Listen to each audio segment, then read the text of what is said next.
और हमारे संवाददाता पुनीत शर्मा जब मुरादनगर की संगम विहार कॉलोनी में पहुंचे तो तस्वीरें कलेजा चीरने वाली थी। यहां हर घर में मातम पसरा हुआ था।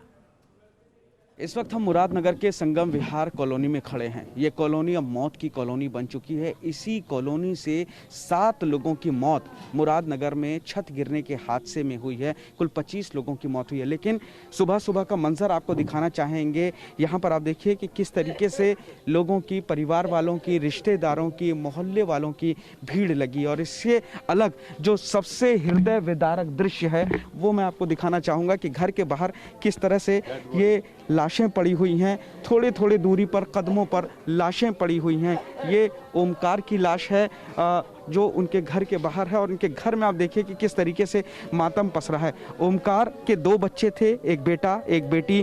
ओमकार की उम्र 48 साल थी और वो किसी तरह मजदूरी करके अपने परिवार का पालन पोषण कर रहे थे।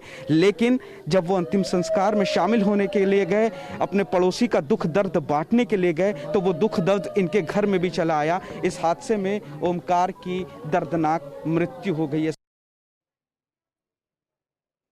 मुरादनगर में मौत का मंजर देखने के बाद परिजन, रिश्तेदार और पड़ोसी गुस्से में हैं और दोषियों के खिलाफ कड़ी कार्रवाई की मांग कर रहे हैं। जो वहाँ लेंटर डला था उसमें कार्रवाई हो और जिन्होंने भ्रष्टाचार करा है उनके खिलाफ सख्त से सख्त कार्रवाई होनी चाहिए और हमारे परिवार को इंसाफ मिलना चाहिए। परिवार ने 2 लाख रुपए के मुआवजे का ऐलान किया, इस पे क्या कहते हैं आप? तो मुआवजा 2 लाख क्या होता है, क्या होता है उसमें परिवार पल जाएगा क्या?